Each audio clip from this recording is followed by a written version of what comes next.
খাচ্ছে দেখো, কিরম লাগছে বলো? হ্যাঁ, বটন এইভাবে রান্না করে খেয়ে দেবো, দারুণ না? এটা অন্যরকম পুরো।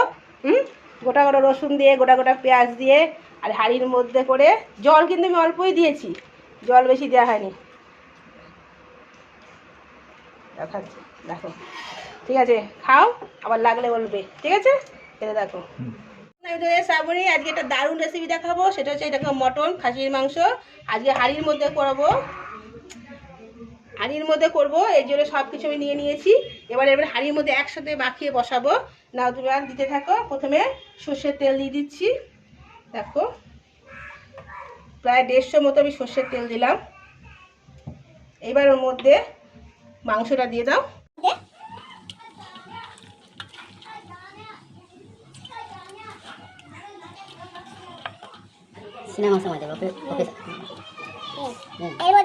আদা, পেঁয়াজ, রসুন, কাঁচা লঙ্কা এবং একটু শুকনো লঙ্কা একসাথেই বাটাটা দিয়ে দিলাম। আর দেব 1 চামচ আর হাফ চামচ, 1.5 চামচ ধনের গুঁড়ো, 1 চামচ, 1.5 চামচ জিরের গুঁড়ো, লাল লঙ্কার গুঁড়ো 1 চামচ,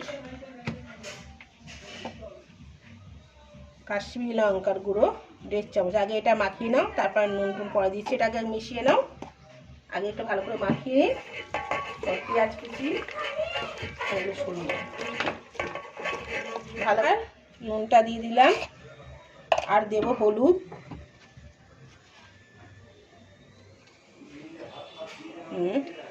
নাও মাখাও।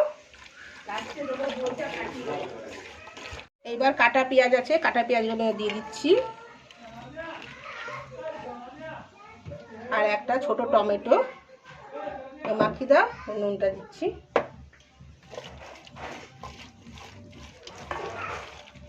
জন্য 2 চামচ দই নেব। এবার দইটাকে আগে ফাটিয়ে তারপর ওর মধ্যে দিচ্ছি। এবার দইটার মধ্যে দিয়ে দিলাম, মানে একটু 1 চামচ টমেটো দিয়েছিলাম, মানে ছোটো দেখে একটা টমেটো আছে, যে 2 চামচ দই দিলাম। এবার মাখাও, তুমি মাখাতে থাকো। মশলা দেওয়া মাখানো হয়ে গেছে। এইবার গোটা গোটা রসুন, এরকম গোটা রসুন, হ্যাঁ লঙ্কাগুলো চিড়ে দিয়েছি, গোটা পেঁয়াজ, এবার এগুলোর মধ্যে দিয়ে দেবো।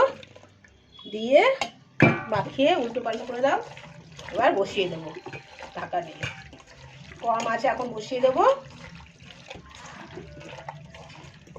মাংসটা দেখেছো কালারটা কত সুন্দর এসছে।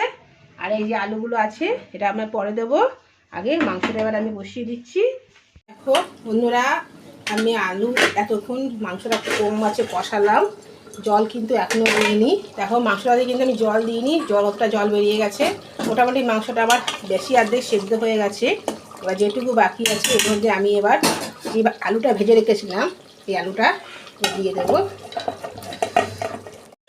এবার আলুটাকে ভালো করে নেড়ে, বেশি মাংসটা নেড়ে নিলাম আলুটা দিয়ে। এবার আমি এদিকে দেখো গরম জল বসিয়েছি, এই জলটাই দেব। এবার জলটাকে দিই, জলটাকে বেশি ঝোল রাখবো না, কারণ এমনিতেই ব্যাস এটাই যথেষ্ট। এবার ভালো করে আবার ঢেকে দিই।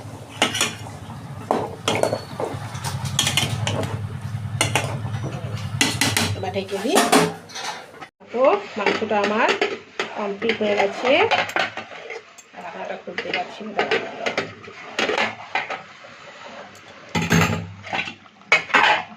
মাংসটা আমার কমপ্লিট হয়ে গেছে, সেদ্ধ হয়ে গেছে মাংস হলো। এবার আমি গ্যাসটা নিভিয়ে দেবো আর দেবো গরম মশলা দিয়ে আমি ঢাকা দিয়ে দেবো। চলে রেডি। দেখো মাংসের কালারটা কত সুন্দর চলে এসছে। এবার ঢাকা দিয়ে রাখি, তারপর নামিয়ে তোমাদের দেখাচ্ছি।